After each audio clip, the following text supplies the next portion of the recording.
आप कहानी में हम देखते हैं कि चांदनी अच्छे से सज धज के तैयार हो जाती है क्योंकि आज रात चांदनी की एनिवर्सरी है। अब इसके पति का फोन आता है जो इसको बताता है कि आज वो घर पर नहीं आ सकता क्योंकि ऑफिस में काम ज्यादा है, तो इसके बॉस ने इसको ऑफिस में ही रोक लिया है। अब चांदनी का दिमाग खराब हो जाता है और ये अपने मन में सोचती है कि मेरे लल्लू पति को तो ये भी नहीं पता कि आज हमारी एनिवर्सरी है, तो इस श्रृंगार का क्या फायदा। उसके बाद दोस्तों चांदनी अपना मन बहलाने के लिए अपने भतीजे के साथ ही वीडियो चैट करना शुरू कर देती है और उसका फोन पर ही पानी निकाल देती है। आप सुबह को चांदनी का पति घर पर आता है, लेकिन चांदनी अपने पति से काफी नाराज रहती है और इससे बातें नहीं करती है। लेकिन इस बुड्ढो को अभी ये नहीं पता कि चांदनी इससे किस बात के लिए नाराज है, तो ये इसको बताती है कि तुमको तो यही नहीं पता कि हमारी एनिवर्सरी कौन सी डेट की होती है। उसके बाद दोस्तों अब इसको याद आता है कि रात तो इसकी एनिवर्सरी मिस हो गई, तो ये अपनी बीवी को मनाने के लिए बोलता है।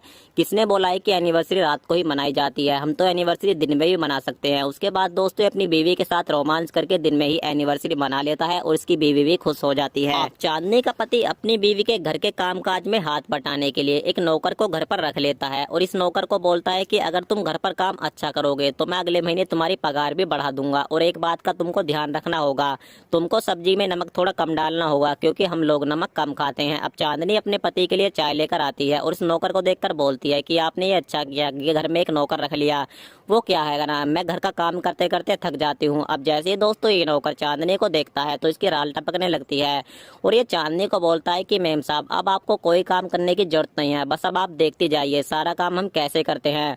उसके बाद इसका पति बोलता है ठीक है मैं ऑफिस के लिए निकल रहा हूँ और आज बड़े भैया भी घर पर आ रहे हैं तो उनका भी ख्याल रखना। अब रात को जैसे चांदनी का जेठ घर पर आता है और ये चांदनी को देखता है तो इसकी नीयत खराब हो जाती है और मन ही मन इसके अंदर राल टपकने लगती है। उसके बाद दोस्तों घर का नौकर और चांदनी का जेठ दोनों ही चांदनी के साथ मजा लेने के लिए इसके पीछे हाथ धोकर पड़ जाते हैं और चांदनी भी इन दोनों की नीयत अब समझ जाती है। और फिलहाल तो वेब सीरीज का जो एपिसोड नंबर 1 है वो यहीं पर समाप्त हो जाता है। तो इसकी आगे की कहानी भी जानने के लिए चैनल को सब्सक्राइब करके बेल आइकॉन जरूर दबाएं क्योंकि पार्ट 2 में आपको काफी मजे वाले सीन देखने को मिलने वाले हैं।